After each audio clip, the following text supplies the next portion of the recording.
Welcome to the Mrs. R Relevant Daily Draft Podcast, joined with Owen and Jake from the Packers, with special guest Jake from the Titans, Jake Robertson, a draft professor and Oklahoma expert, to help us cover the Oklahoma-Auburn SEC matchup. Jake Robertson, as you look at how Oklahoma's done so far and the game against Auburn, what's immediately on the edge of your mind? Well, I mean, we can go to the easy quotable that's going to be everybody's go-to as far as media goes, and it's Jackson Arnold's coming back to Oklahoma. And it's going to be a warm welcome from the beginning. And once that game goes live, the Palace on the Prairie is going to be rocking. We'll give him the Southern hospitality after the game's over and ship him back off and wish him well as he approaches Georgia. But I don't think there's going to be a whole lot of animosity amongst Brent's Venables, Stapps, and Jackson Arnold. And I don't think Jackson really holds any animosity back towards Oklahoma. So I think that's kind of been an overhyped thing. But overall, it's going to be very interesting breaking down on how that Auburn offense approaches this Oklahoma defensive line specifically, and how Jackson Arnold is going to approach this game. So, Owen, when you look at the game, what do you see kind of on the surface?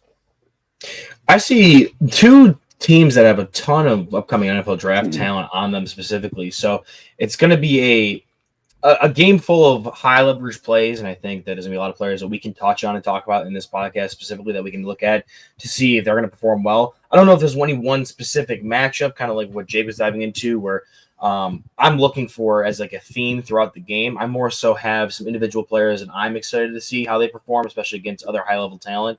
There's some specific individual matchups, but for overall, it's just going to be exciting to see who kind of stands out above a crop of other NFL draft talent in this game specifically. Jake, how about you?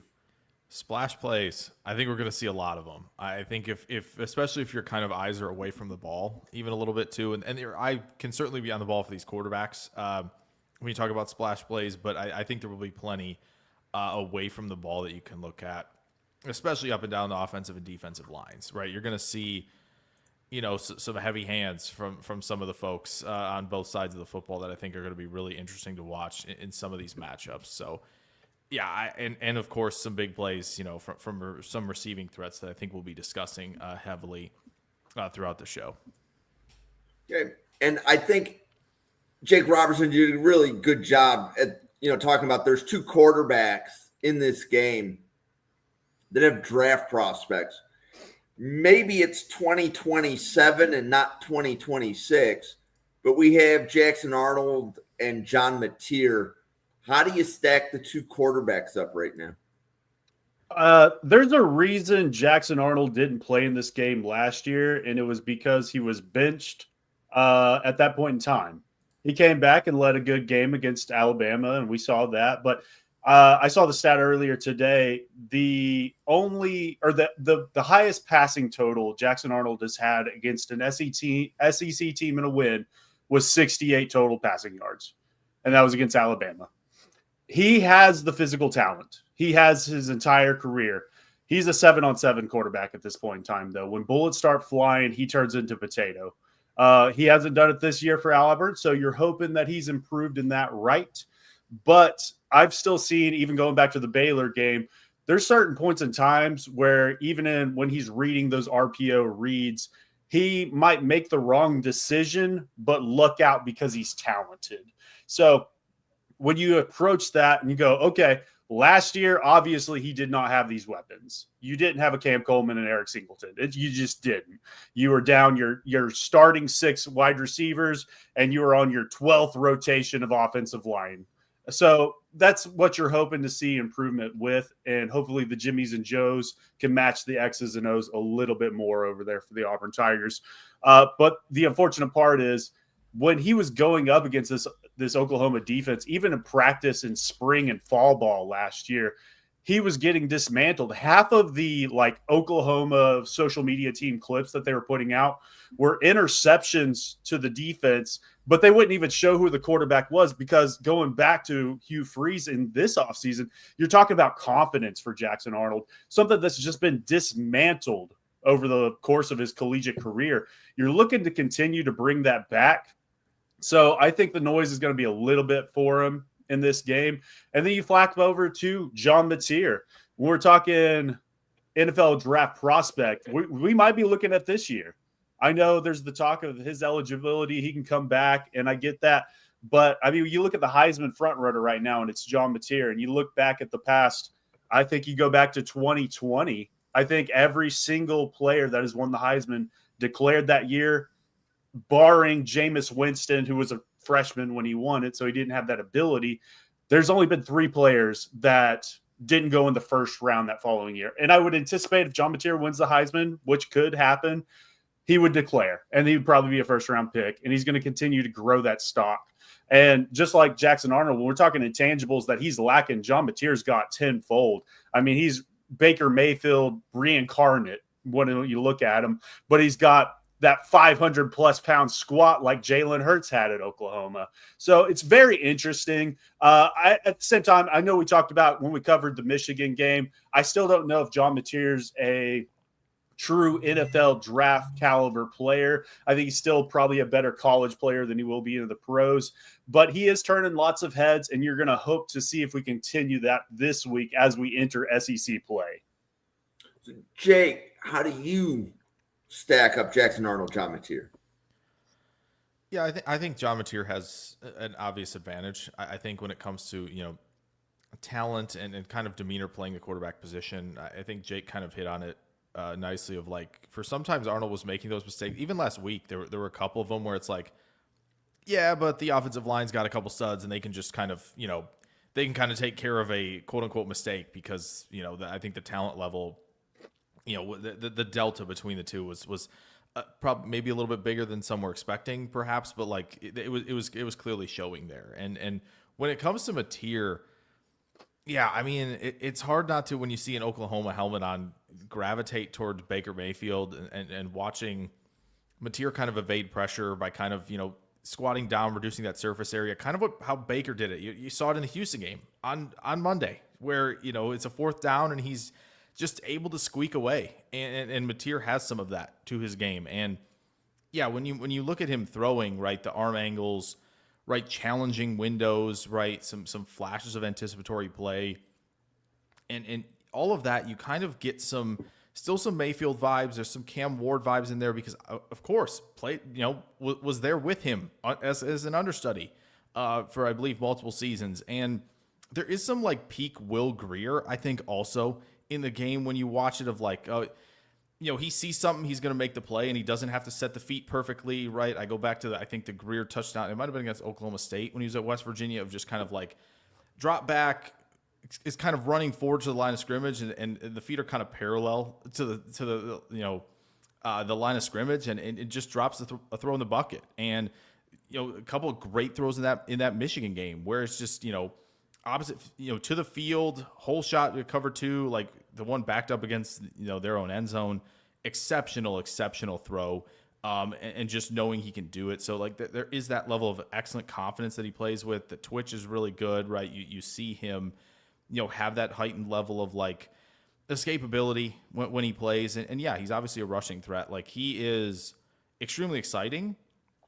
I think there are some things that he has to get better at as the season goes on. And the competition is going to get better. And it's going to, I think, force him to do some things that he hasn't done as much as what he did at kind of Washington State, where he could kind of almost just do what he wanted a little bit last year, where it was like, I can throw to this spot because I know my receiver's going to be there. And I think we have a massive talent advantage. So I do think like it's going to be really fun to watch because he kind of conquered a little bit of the Michigan kind of obstacle in his way, and now SEC plays coming.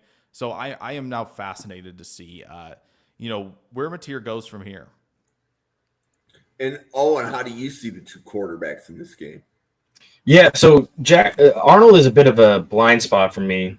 I'm not the most familiar with him, especially after his year last year with Oklahoma and then transferring to Auburn. So I'm really interested to get eyes on him more in depth especially for like 2027 class specifically, because I do think his limited action he had between, last year being benched and then ending up having to transfer out to find another starting opportunity. I do think he's someone that you're definitely going to want to see the film this year to kind of get more of a solid opinion heading into next year, as opposed to prepping him for coming out this year.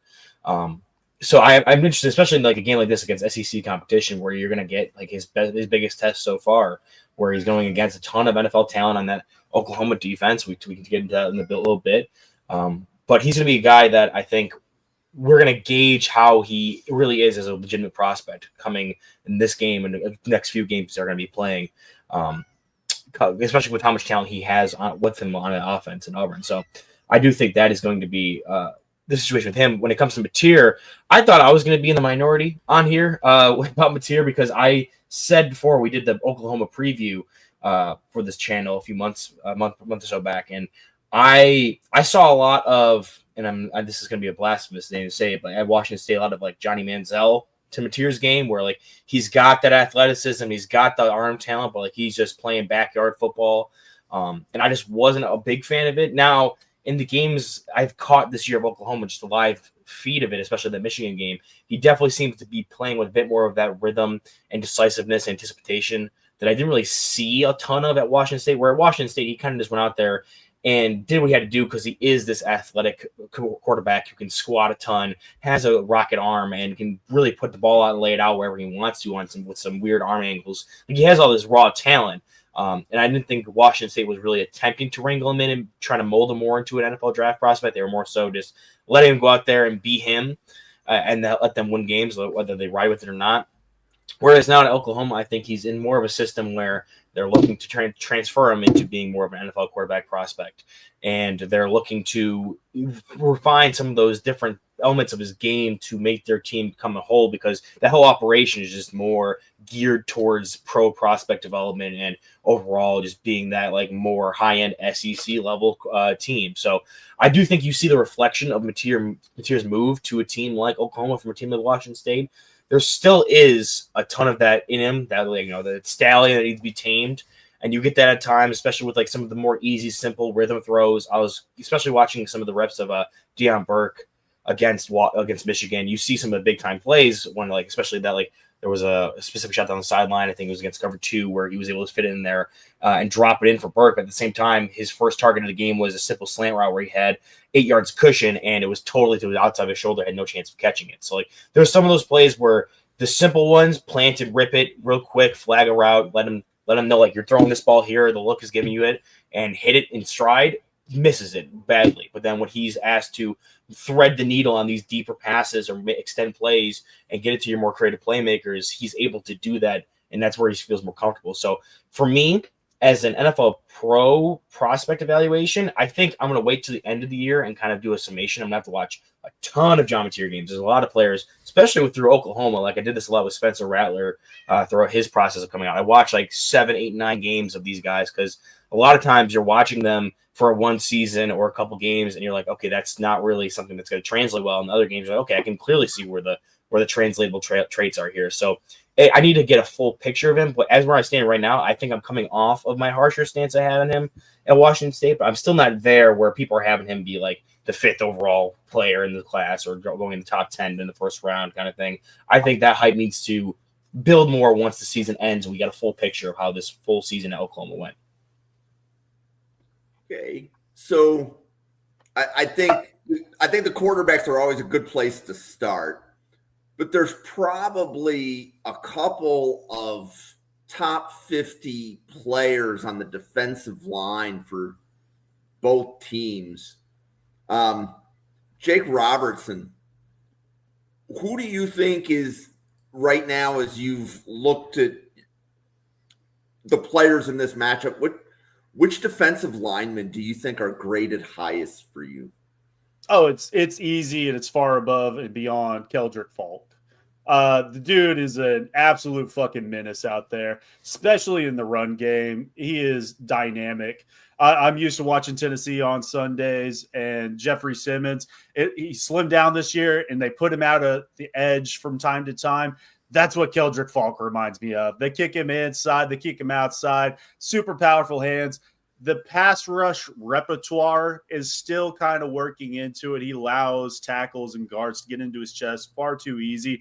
But with his length and size and strength, a lot of the times it doesn't fucking matter. He's getting to the running back. He's getting to the quarterback. The production hasn't been there just yet. I think that's still kind of coming. And then he's got his running back, Kieran Crawford, on the upside, the transfer that came in this year, who has had all the production. A lot of that can be credited to how much they're paying attention to Falk on the opposite side. So they have a bookend pair of edge rushers over there that are dynamic. Crawford's going to continue to raise up draft boards, and that's a guy that I talked about in our chat earlier this week because I was like, watching these games, he's sticking out a little bit, and he's more of that traditional outside linebacker. They're going to drop him into a curl flat. They're going to allow him to rush out from that wide 9, and he's going to be more traditional in that right. And I think the athleticism is there, so he's going to continue to grow. At the end of the day, still a day 3 pick as of now, but let him grow, let him play against Oklahoma, Georgia, and SEC play, and see how he progresses on that.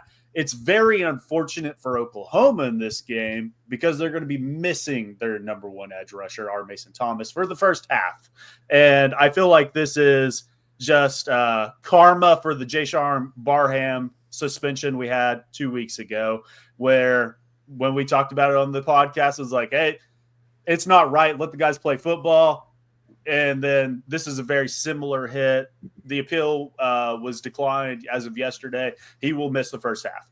He'll come out with a vengeance in the second half, and that's that designated pass rusher more than anything when we're talking NFL draft prospects, just because he's undersized, but athletic, twitch. He is, oh, my God, so great. So that's what you're looking for. What's going to be super interesting in this game, though, is you have a couple other former 5-stars that are going to be starting on the outside for Oklahoma, and PJ Adebaware and Marvin Jones Jr., the transfer from Florida State. We haven't got to see what their top end might be. So in this first half, you might get a better idea. And then when we're talking interior, obviously that's where Oklahoma thrives. They've got Dominic Williams. They've got Grayson Halton. They've got David Stone, who is really having a breakout season as a true sophomore. And then Jaden Jackson, his former running mate at IMG Academy. I mean, there's a reason he was an all-SEC freshman last season. What I'm super excited to see is Jaden Jackson versus 77 on the Auburn. Jeremiah Wright. Dude is a fucking unit. He's what? 350, 6'5", right guard. That's going to be super exciting. That's the one matchup when I look at this tape, I'm going, I want to see what that looks like, because that's unstoppable force meets a movable object. So lots of players across this, but as far as top 50 prospects, I think it is only the one, and it is Keldrick Falk, and he's probably top 15 floor is kind of what I was thinking. There's a reasonable possibility he goes top 5. Yeah. So, Owen, how do you stack up R. Mason Thomas versus Keldrick Falk on your initial draft board? So Falk is one of those guys I still have to do the full-on write-ups for. I have done one from R. Mason Thomas when we covered Oklahoma over the summer. Falk, I've watched games, though. I just haven't finalized my write-up. Falk is definitely going to be much higher than R. Mason Thomas is for me. And that's saying something, because I am a relatively higher on R. Mason Thomas than most others are. Just simply because I do think that the designated pass rusher label is accurate at this point in time with his career, but I do think that like he has the ceiling of being like a good number 1 pass rush type player, where he has an element of speed and bend and twitch and has some moves already developed. But this year especially, he's shown an ability to use that length and show some hammer in his hands and bring a power element to his game to complement what he's already shown previously on film. So I do like a lot of what he's able to do and what kind of dimensions he's been able to add to his pass rush plan. And the fact that he's already put on some play strength and added that to his repertoire of pass rushing skill set leads me to believe that once he gets to a position where he's in a NFL defense that's going to ask him to do specific roles and specific things against the run, he's going to be able to settle in a bit better as a run defender. Maybe not never like a great one. I do have him as more of a I have a second round grade on him with my multiplier. I do think he could be. If you told me someone selected him with like the 31st, 32nd overall pick, I wouldn't be surprised if he snuck into the back half of that first round, just because he does have that upside as a pass rusher, and teams are going to value that a lot.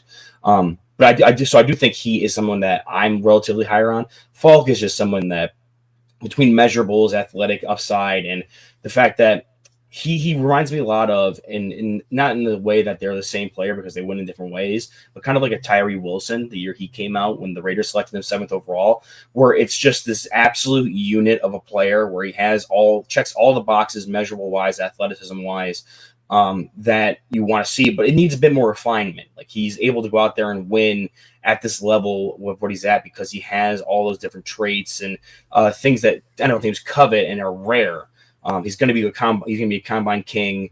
The length in his arms, I'm excited to see what his full-on wingspan is going to be and what he's going to clock in at specifically with how he plays. But you definitely see it where, like, he goes out there, he's sometimes you can see him a bit uncoordinated, especially when he's trying to put together a pass rush attack plan. He's more so just beating a guy, lining up across him and being like, I am the better athlete between the two of us. I have the size and the movement skills. I'm going to win this rep.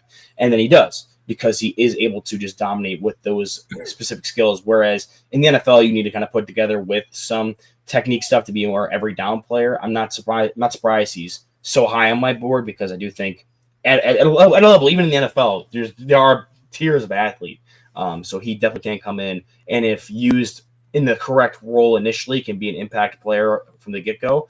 But he's definitely someone that you're drafting him for his second contract to hit his peak there, as opposed to some other players that you're drafting them and expecting them to come in day one, kind of like an R. Mason Thomas, where like, okay, he's going to be my designated pass rusher as we develop more so. Falk is more of a ball of clay type player. Jake Shiving, what do you think of Falk versus Thomas? Yeah, Ford F-150 versus sports car, or maybe for the real diehards out there, a car that you would take to Le Mans for the 24-hour race, right? Like a car, R. Mason Thomas, flexible, turns the corner, just incredible level. Like it's not just, I'm just gonna run around the edge, right? Flash the hands sometimes, get tackles to kind of strike first, and he can dip and rip underneath, right? Like, he has all of that. He does a great job keeping everything moving, right? He's not like, there are some guys you kind of watch and you go, you can see guys kind of downshift when the contact phase starts a little bit. And that's not the case with R. Mason Thomas at all. Like, he is full speed, but he's also controlled. And that is so important when you're attacking as a pass rusher. And not to continue to helmet scout, because we've kind of done the Baker and Mateer thing, but kind of look at what Nick Bonito's been doing for the Denver Broncos, right? And you go, okay, that's the type of role I want to put R. Mason Thomas in right now. And just like, okay, have you win, as a pass rusher, with the variety of ways that you can. And for Falk, yeah, it's kind of like a eerily similar type of thing of like Lucas Van Ness, where like Van Ness coming out of college was like, I have one thing. I'm going to explode off the ball and run through your chest. Like, that's what he did. And so Falk, I think, does a little bit better job of playing with that natural leverage, right? Especially when he's defending the run. Like, it is explode out the stance, stay low, generate serious pop, and be able to shed blocks. Like that like floor right off the bat, our teams are going to like that. Why? Because of where we're at right now as a league, right? You saw what the Niners did this past draft, right? We're going to go get Michael Williams, CJ West, right? We're going to go get Alfred Collins, right? We want these big bodies to stop the run. Shamar Stewart going, I know there's upside with kind of the physical profile, but you can see big physical, set an edge against the run, and he's done some of that already, right? I know I think he got banged up last week, but you saw it week 1 against Cleveland. So that's something that Falk can come in and do immediately. And yeah, you unlock that sort of flashes of explosion and the flexibility and the change of direction when he kind of thinks he can go attack a gap and go make a play. Like, he has all of those high-end physical tools. And so the NFL likes those guys, period. Like, they really like those players. And I think with Falk, there is, I think, a little bit more of obvious refinement, going forward as a pass rusher, right? There's some times where, just being a taller guy, again, against the run, he's expecting contact a little earlier, right? When you get to the pass rush, you see him stand up a little bit more, and that kind of can kind of just defeat the rush. pretty quickly. But like the alignment versatility, defensive coordinators that are going to be able to get creative. Like, hey, we'll let you go, win inside on third down, right? We get to 3rd and 7 and 8. We'll reduce the inside, but on the early downs, we want you to set that strong edge and be a defensive end for us. Like that, I think, is going to provide so much value because of the era we're in and everybody kind of wanting to tap into the upside that I think creates the gap. Because just our Mason Thomas, like there are certain teams that are just be like, yeah, we have this one role for you, right? We're not necessarily in the 3-4, right? We want the bigger guys up front, like, and maybe they want to, put him as the Sam backer, when you get in those 5-man fronts, but maybe not. Like it's going to maybe more of reduce his options for some teams, especially early, right? It's not necessarily like teams won't, by the 3rd round go, we'll find a spot for you or anything like that. But it is for some teams who want to stay heavy up front that are going to kind of maybe shy away from him a little bit more. So I do think the gap between the two is significant, and I think NFL teams kind of will see it that way, assuming both obviously declare when the time comes. Yeah, so when you look at the draft eligible players in this game, after we get by the quarterbacks and Falk and Armace and Thomas, where's your attention going? I think I going through and looking at my grades, I think I just discovered where my favorite matchup is going to be the one-on-one, and it's not a very typical matchup when we talk about game planning or watching best and best players, because it's an offensive lineman and a linebacker, and that's the center for the Auburn Tigers, Connor Lew, and linebacker for the Oklahoma Sooners in Samuel Asamigo. Two players that I'm high on. I really like them, especially when it comes to coming from last year's center class to this year, having Connor Lew being there with Jake Slaughter, a couple of these other players. We're definitely seeing a reverse pivot from the 2025 class to the 2026 class at the pivot position in the offensive line. And he's one of the guys that stood out immediately when it came to looking at that position and comparing it to last year, where this guy came out, he probably would have been center one. Undoubtedly would have been center one last year. So I do think he's a player that excels a lot when it comes to climbing and attacking that second level. He is around 300 pounds. He's going to have to excel a bit more at that movement skill blocking, to not because he isn't the most powerful guy at the pivot position. Whereas Asamigo is a linebacker who I love a lot when it comes to his movement skills in space and being able to attack and pass coverage and being like a flying missile around the field. But he's also shown a bit this year, especially against the competition he's already played against.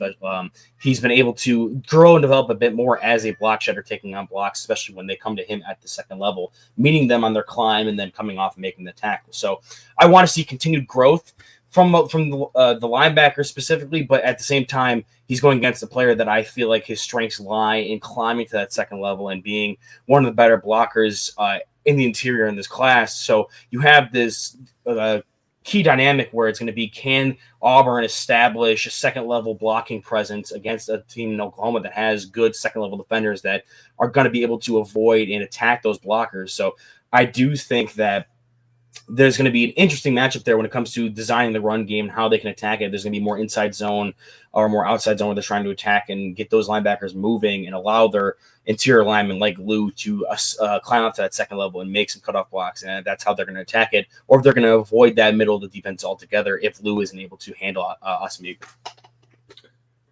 So Jake Robertson, what matchups do you gravitate to?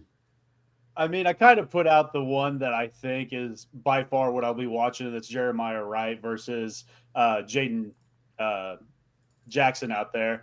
But if we're talking anywhere past that, it really is this front 7/8 of Oklahoma's D's versus Auburn's offensive line unit, just because there's so much across that Auburn offensive line with Xavier Chaplin coming in and Mason Murphy and Connor Lew, like Owen mentioned. I think Lew is locked in as at least a day 2 pick and has the potential to go in the first round. Very cerebral player, but across the board, that offensive line unit is great. Asamigo and Kip Lewis at Kip 6, where this is the game where he earned his nickname last year because he won the game for Oklahoma off that pick off Peyton Thorne.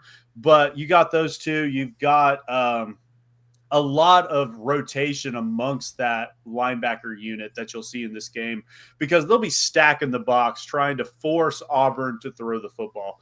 Another guy that very under the radar that we didn't even mention in the preview or even in the Michigan game, and was probably the defensive MVP of that game, was Owen Heineke, former Ohio State lacrosse player as a freshman, transfers over to Oklahoma, walks on, is essentially basically a starter at this point in time. Had 8-9 tackles against Michigan. One was for a loss. This is a guy that has the athleticism and the want to be great.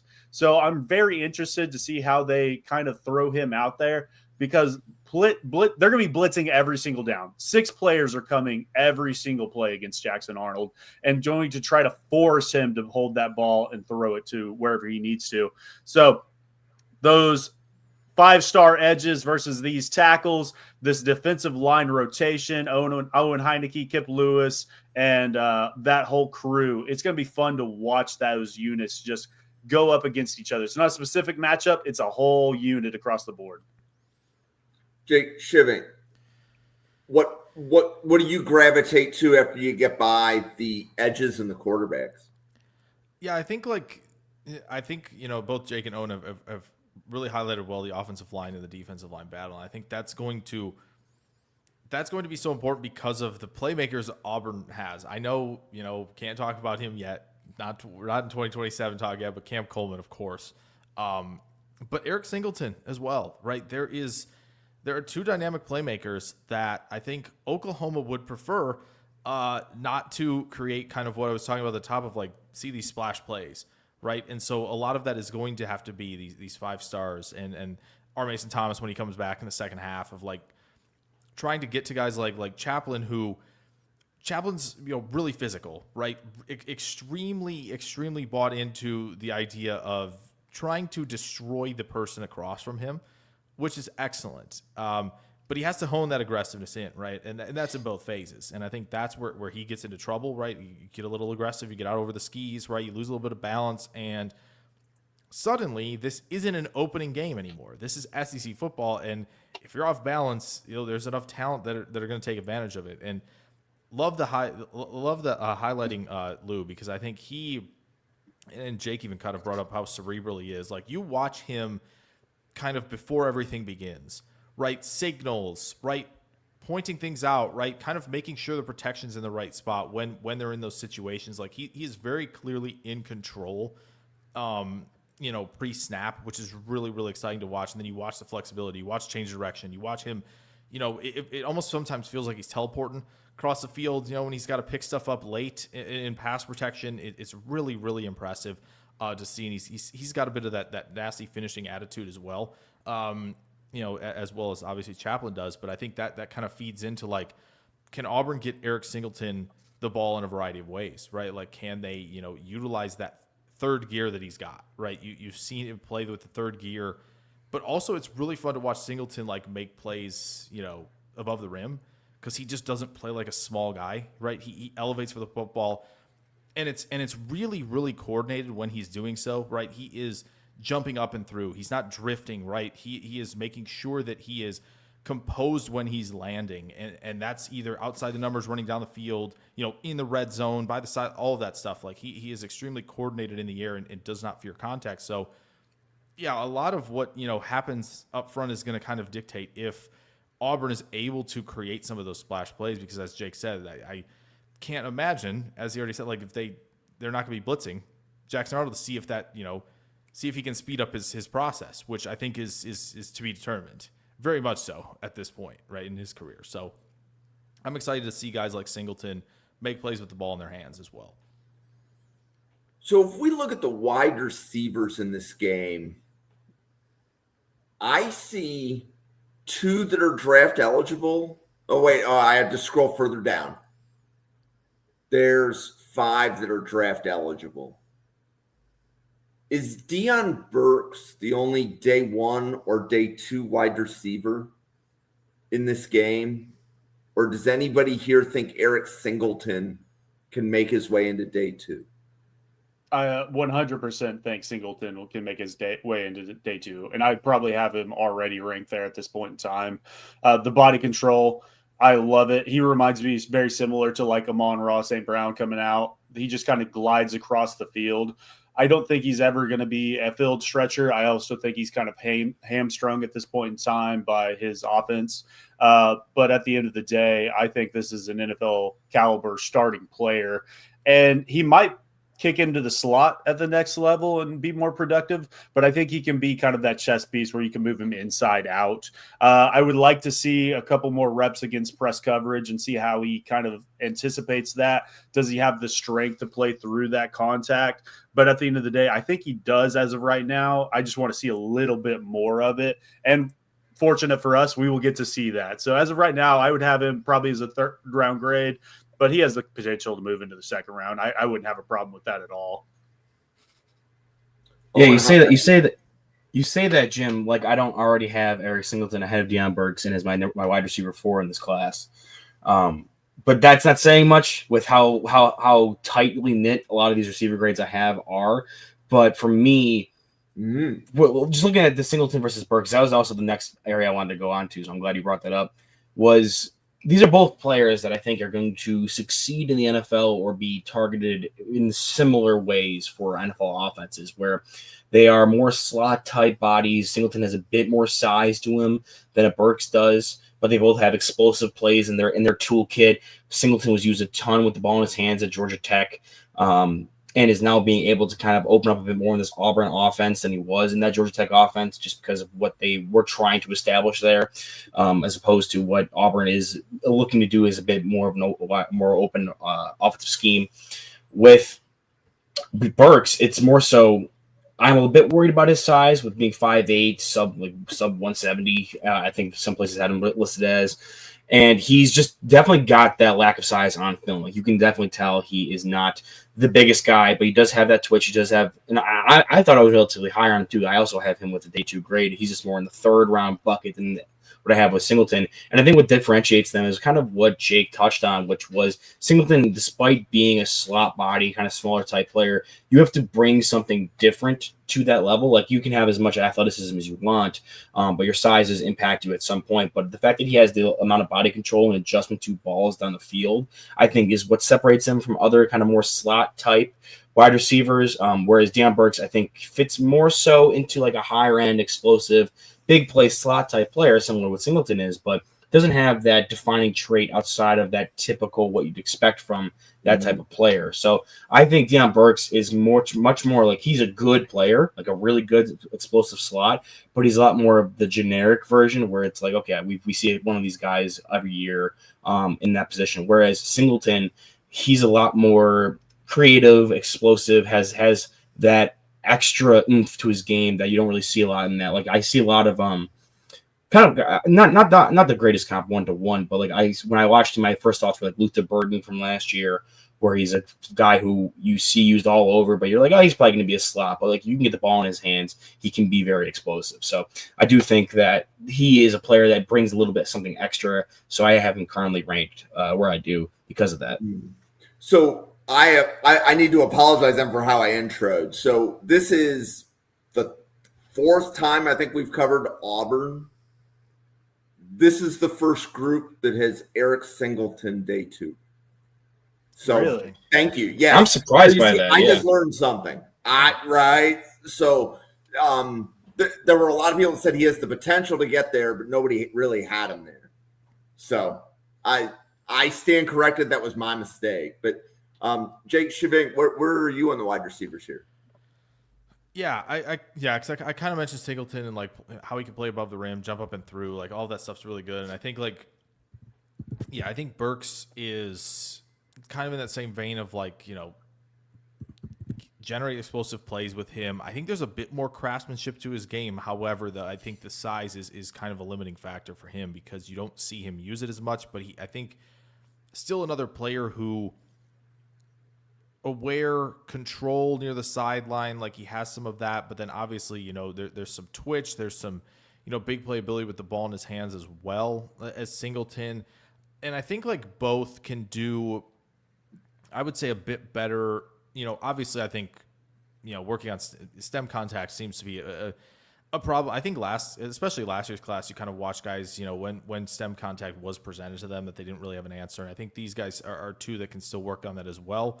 I also think like when you watch them on some of the intermediate in-breaking stuff, like it feels more rounded. There's some drifting there. It's not all the time, but you can kind of see it at times where it's not as sharp. I think I would probably give the edge to Burks a little bit more in that regard because I think he has, maybe a little more of that flexibility.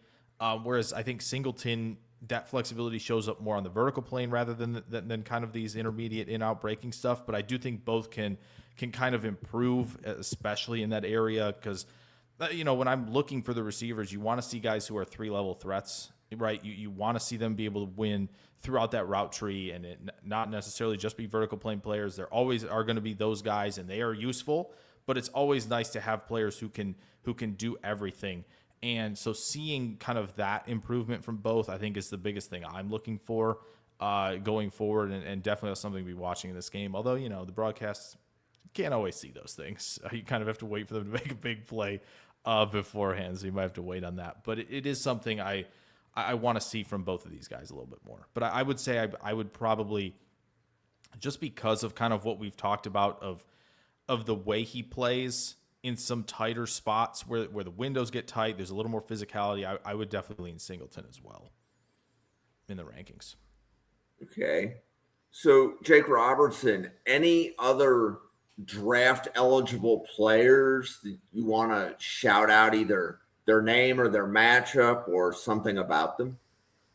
I mean, we could stick with the wide receiver room just because I think it's going to be a big game for this player. And that's Isaiah Sestania, who is the transfer from Arkansas. He's going to be playing the slot. As small as Deion Burks is with this new Ben Arbuckle system, he's playing the Kyle Williams role. He's playing more primarily on the outside. Isaiah Satania, speed for days. Mother ran for track in the Olympics in like 2000. I don't remember the year, but this dude has speed. And when you look at that that Baylor Auburn tape, Baylor's slots cooked Auburn all game long. So I'm really looking at Isaiah Satania to kind of improve his draft stock and maybe become a draftable prospect. As of right now, he's not. And then when we're talking in the slot, I mean, it's impossible not to bring up the FBS leading tight end receiver and Jared Kanik. I mean, the dude is cooking out there. He had nearly 100 yards in the first quarter last week against Temple before they pulled the dogs back. This is a guy that elite athleticism, not a tight end. I said it against the Michigan matchup. I said it before the season. He's not a tight end. He's a power slot for you, but he's able to kind of almost play a similar role to like what Auburn treats Eric Singleton as. He's going to come around in motion. He's going to take those pop passes, those jet sweeps, those motions. He's going to tread the seam. He's going to run the mesh concept. He's going to do very similar things. And then when you get the ball in his hands after catch, that's when he becomes very dynamic. So look for that continue to improve. Wouldn't be surprised if either of those guys have 100+ yards receiving in this game. So that's the two players that I'm keeping an eye out as they improve their draft stock. But outside of that, we can address the Jay Knott situation just because I think the draft community is looking for answers in that. He's RB4. You can kill that dream, in my opinion. I think the ankle injury is still affecting him. He's 3A, 3B as of the depth chart that came out earlier this week, sharing that role with Xavier Robinson, ex-Rob, who is a true sophomore who's going to continue to grow as well. Jay Knott, he's going to offer you receiving stuff. He's going to see some snaps. Maybe he can continue to improve down the road, but that RB1 is Torrey Blaylock, and they love Javonte Barnes for what he brings in pass pro. So at the end of the day, Jay Knott is off my draft board as a draftable prospect until he shows something. And I think I've seen Jade Knott pretty much falling off a lot of boards. We're actually to the point where we have like 40 running backs for scouting reports. And I think Ott even fell off that top 40 list. You got to have tape to look at. He's got like 4 rushing attempts on the year. Right. Jake Shavink, any other matchups here or players that you're interested in seeing? I mean, yeah, just real quick, the odd thing I think is just it is wild. Just kind of like 99 forced missed tackles in 2022 and 2023, right? When you combine those, and it was just kind of like, okay, yeah, he's got it, and just the injuries and just now not going to be seeing much of him. Like, it is just a very strange deal, because you often, with some of these guys, we're looking ahead, all of that, but you kind of know when you're looking ahead.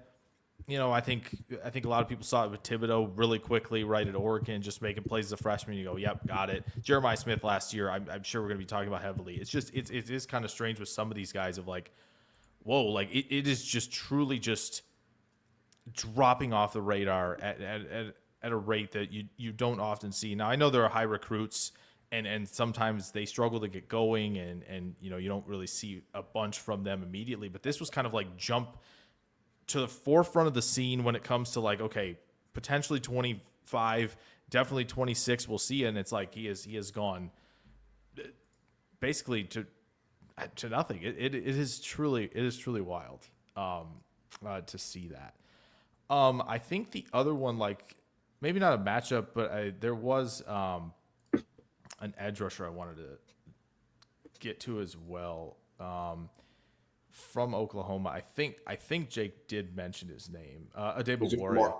Marvin Jones. Yep. Adebawore is just another guy where it's like you watch these guys rush, and just watching how natural and flexible the change of direction, right, and with all these guys, that is really, really impressive. And it's really cool to see a unit where it's like, okay, our Mason Thomas, he's not playing in the first half. It's like, okay, this unit can step up because they have guys who can fill exactly what they need out of Thomas, in a player like Adebawore, who, I think good get off no matter what stance he's in, right? And, another guy who works with active hands. I think it's continuing to get better, right? But it's getting back to like, okay, that flexibility, that bend, right? And being able to play off of that, right? Winning to the inside, doing all of this stuff. And, I think pretty instinctual too, as a player, not just, head down rush, but can adapt, and not just as a rusher, right? Screen game, watching the run game, like he has all that. He's relentless. He plays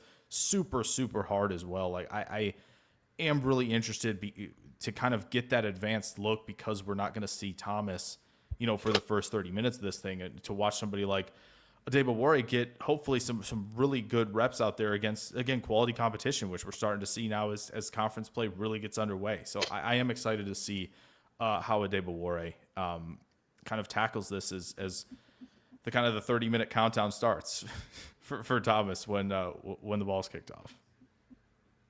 Owen, how about you? Any additional matchups that you want to call out? Well, I'll toss my early victory lap on Jaden Ott real quick, because I remember fellow draft professor Newt was trying to convert me to the cult of Ott after his 2022 and 2023 tape, and I don't know, it was something about his frame and how high up and leggy, high hipped he was, even when he was performing rather well in 22 and 23 for Cal.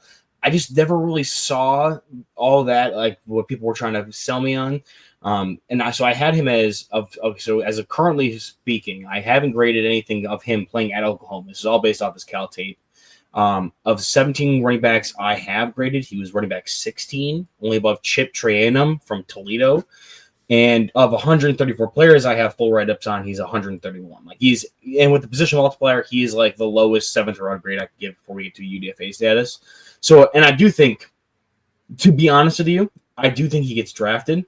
Not because, if he comes out, not because of what he does at Oklahoma at all, but because teams are going to look at that 2022, 2023 tape and say, 7th round picks are basically lottery tickets anyway. I'll sink a flyer to this guy that maybe I can bring back.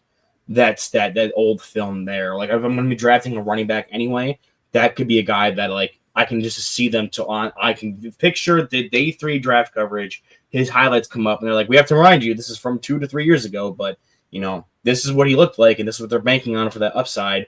And he'll be the sleeper for all like the fantasy drafts when the Chiefs draft him to be their running back or whatever. The next Isaiah Pacheco type player. And I can just see that narrative building because so many people were so high on him off of that Cal tape. But for me, the player I actually want to highlight, I'm going to stick with with Oklahoma defensive lineman, but someone that I don't hear a total ton about, and he's not an edge rusher. And it's only fitting coming from the guy who is the founder of the Tonka Hemingway fan club that I talk about, Grayson Halton, the tackle from Oklahoma, 6'2", from the 280 to 290 range. Really one of those same kind of players that's like undersized, isn't going to be able to impact the run that much because he is undersized. But man, is he twitched up and able to just shoot gaps and get through and cause disruption in that backfield. So he's a player that I'm excited, especially for him, to see his film as this year wraps up, and especially like in a game like this where he's going against a higher level competition. Like when I go back and I'm updating my grades on players I watch in the summer scouting process, this is going to be definitely one of the games we're throwing on for Grayson Halton because of the level of talent Connor Lew is at center. So for me, that's one of the guys that's like, I don't hear his name at all spoken about. And as someone who loves that archetype of player, and seemingly I saw another player who I have graded in like day 3, round 4, round 5 range that can be that level of disruptor, despite his size drawbacks. I do think I'm going to have a soft spot for Halton, and definitely be looking to see if he can make some game-changing plays here against an Auburn offensive line that has some good talent. Well, you see, and that gives me a warm fuzzy because, like, I'm prepping the scouting report schedules, and like Newt wanted to know who are the first 8 that we're going to cover. Grayson Halton is in your first group of 8. So that makes me feel good that you've at least done like an initial, and you're like, yeah, I want to do more on the player. So he is in your first group with Newt. Awesome. And I would actually be curious. There's another, he plays for Tulane, Santana Hopper. Very similar body styles, very similar play styles. I'd be curious how you would compare and contrast the two. Both of those guys are in the first show. So awesome. Well, why don't we pause for podcaster identification? Jake, you've had, for a lot of the summer off. I think this is the 3rd time we've seen you, and we're going to be seeing a lot more of you in about a month. You want to let everybody know who you are? Yeah, I'm sure you're talking about this, Jake, but just follow me I'm on the sorry. expert I'm pointing at you. Can't you see me pointing? Yeah. I was like, I'm not sure, but I assume. Yeah, follow me on the Expert app at Glory Day Sports. That's where you're going to see all my content. There's going to be more to come. TwoToeTakes.com. That's where you find all my Titans and draft-related content as we get into the swing of things. And this upcoming month, really hopping back into it and covering some defensive linemen and edge rushers is what it sounds like. So it's going to be real exciting. Yep. Jake Shivik. Yeah, you can follow me at Jake NFL Draft. Definitely, kind of also wasn't doing a whole lot in the summer either, right? And but caught up decently well, I think, with just doing these things and getting a lot of familiarity with the teams as a whole. I think has helped and started to kind of put some grades together. But yeah, I do a lot of draft stuff. I do a lot of film reviews on young players in the league, just keeping up with them. So a lot on the receiver position, but if you go to @Jake NFL Draft on Twitter, you can find all the links to all of that there. Fantastic. And Owen. I think I'm going to legally change my name to Jake just to mess with Jim the next time we're all on a show again. But that's the way. You can find me on Twitter and YouTube. J Show. Yes, the Quad J's. You can find me over on Twitter and YouTube at Weekly Huddle. Where I'm posting different kinds of content. Actually, when we get off of this call, I'm going to have to record one of my episodes of where I'm doing a fantasy football draft league where I am playing all rookies and trying to win a league against a couple people, including Jim, where I can only field a team of rookies. And so far, 0-2, not going great. But we'll go through and dive into that and talk about our next week's matchup. And that episode is going to come out probably tomorrow. But other than that, doing some live watch-alongs with prospects over on Kick. You can find the links to those when I go live on my Twitter. And then those VODs afterwards, because YouTube doesn't like to have fun, will be up on my Patreon, as well as you can find my big board and other player profiles I post on there all over at the Patreon, which is Weekly Huddle on Patreon. Okay, well, welcome to Draft Professor. If this is the first time you stopped by, thank you very much. We're here every day, twice a day. Monday through Friday, we have a 7 p.m. Eastern and a 9 p.m. Eastern podcast. Please give all three of these gentlemen a follow. We could not do 10 podcasts a week without Jake, and Owen doing their 1/7 and showing up once a week. So Draft Professor has 24 podcasters, each of which show up once a week. 2 shows Monday through Friday, 1 on Saturday, 1 on Sunday. And we're going to be here from now through April. So right now we're doing game previews. We have about 2 weeks left of game previews. And then we're going to start breaking down the draft class. So this time slot with Owen and Newt, when he comes in, we'll be breaking down defensive line. You will see Jake Robertson on Monday nights with Dalton breaking down defensive line. And then you'll see Jake Shivink. He and I are going to talk immediately after this podcast about what day and time he's doing. But there's a good chance he's doing the defensive line class too. Perfect. Kind of thing. But that's who we are. That's what we do. It gets really fun when we mock draft against each other as well. Sometimes Owen's cat may even make an appearance on the podcast. So And knock down my entire recording set and make me go dead on recording. Yeah. Yep, no, that's all happened before. yeah. So just go to YouTube, hit that subscribe, please and thank you. That's the best thank you you can give if you like this content. Like I said, we're here 7 p.m. and 9 p.m. Eastern every night. Okay, before we close down the podcast, I'm going to give you guys an over-under, 15.5. Jake Robertson, more or less than 15.5 players in this game get drafted in 2026. Man, that is a tough one. I think this is a similar number we were looking at for the Michigan game.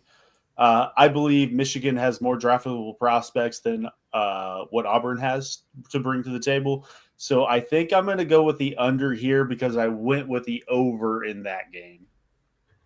Got it. Jake Shiving, 15.5. Do you think more or less than 15.5 players in this game get drafted in April? Yeah, I think as I was going down our list that everybody contributes putting together, which is really helpful for this to kind of give us the watch list. I feel like just kind of based on how, the show went, we kind of talked about, and highlighted some specific names. I don't feel like we got to 15, and even one of the guys we highlighted were kind of, I feel like the consensus is kind of out on as well, and Jay not. So it does kind of feel like more, you get to 10, 11, 12 perhaps from this group, right? We talked about 2 QBs. We think one's probably not declaring right, and maybe if things kind of go south, the other one may not declare either. So I think, when you look at kind of defensive lines, a couple of offensive linemen, a couple of receivers, right? I think I would probably put it safely under 15.5 right now. Owen, over under 15.5. I think it's under, and I'm more comfortable in saying that because between the Auburn players and who I don't think will be coming out, and some of the players that we talked about that maybe are on the bubble of being drafted, I do think there's a lot of unproven talent when it comes to guys that are confirmably draft prospects, who are going to be coming draft or confirmably going to be coming out of this year's class. So I do think that both those factors play against that 15.5 number. It's just a bit too rich for me. I am a fan of some of these players like a Halton, is it Amasigo or Osamigo? I'm trying to remember if the M comes first or the S comes first. I believe it's the second option of that, if I remember correctly. So there's some players that I'm definitely higher on and that I think are going to be drafted. But for me, even with those kind of my guys in this game specifically, I think 15.5 is a bit too rich. Okay. So as I'm going through and counting, I will state out loud, and I'll try to count with my fingers so the camera can see them. Falk, Singleton, Burks, Thomas, Lewis, 5. Murphy, Chaplin, Spears, Jennings, Nuewu, Omasigo would be 10. I think Kanik is another year of eligibility, so he could go back. No, he's a senior. He played 3 He is. years as a linebacker before switching over. I will say Osmigo, I would be very surprised if he came out this year. Essentially, he's playing the overhang position. He's not playing Mike or Will. I think he will move into that role after Kip Lewis moves on after the season, though. Okay. What about Bowen? Or Bowman? Peyton Bowen is definitely returning. I believe it's going to be RSJ. Robert Smith-Jennings was definitely going to be coming out. I believe he's a senior. I don't think he has an option. But Peyton Bowen, this is really his first year as a starter. I think he's going to be returning and taking that role with Michael Boganowski, who will be his running mate going into next season, who, in addition to that, hits like a Mack truck. I don't know if you guys saw the Temple highlights from this past week, but he's bringing the boom like the Costco guys out there. So excited to see what that looks like. But no, I believe Peyton Bowen is definitely going to be returning just because he's very inexperienced into what he's coming into this season. Yeah. So if Kanik comes out, I see him getting drafted because his special teams value would be through the roof, right? You're getting a project slot wide receiver that can cover kicks. So I saw a comp this week, and if I remember correctly, it was a TikTok. So I want to give credit to where it's due, but I believe it was Todd McShay's co-host that was talking about it, comping him to Chigozie Okonkwo, a player I'm very familiar with Tennessee, who very similar mold, 6'2", 6'3", 230 pounds, hyper athletic, and is basically using similar right. Kanik, obviously, first year playing the position, he's still got to learn to block. He's more than willing. He's just got to learn how to do it. So that's a player that I look at and go, okay, Chig got drafted in the 4th round based off his athleticism alone over there at Maryland. I would be very interested to see where he falls as a day 3 pick. And if he continues to put up these numbers like he is, somebody's going to take a shot on him to be this power slot for their team. Okay. So if Kanik was 10, that would mean that between Marvin Jones Jr., Demonic Williams, Jacoby Johnson, Mateer, Derek Simmons, and then is Giovanni Gibson in the draft class for certain? He does have one more year of eligibility. Okay. Hasn't taken a snap yet. I just was looking at it. We just got our first SEC injury report. He is doubtful for this game as well. He did suit up last week and go through warm-ups before Temple. Did not play, though. We were hoping to see him out this week. Doesn't look like that's going to happen either. So it looks like they're going to be ramping him up against Kent State, and then we'll probably get to see a full workload against Texas. So that'll be what really determines all of this. But Arkansas Pine Bluff transfer, I mean, this is a guy that's really taking a step up in competition. We'll see what transpires out of that. Yep. So I think, as I was adding it up, I was saying that there's a lot of maybes. And I think if we approach 15 and a half, it's because a lot of guys were taken in round 6 and 7. Right. Again, a guy like Kanik, to me, that's either a priority free agent or somebody you're taking late on day 3 because of special teams value, but you're not necessarily going to see immediate impact from him on your offense. You'll see on special teams, but not necessarily on offense. So anyways, we'll see. It's fun. It's fun to kind of close the shows. It's a good way to summarize a lot of the players that we talked about. But we are going to get moving here. So for Jake Robertson, Jake Shiving, Owen, myself, the 95 podcasters at the Draft Professor, thank you so much for stopping by. We will see you on a podcast again tomorrow night, everybody. Thank you.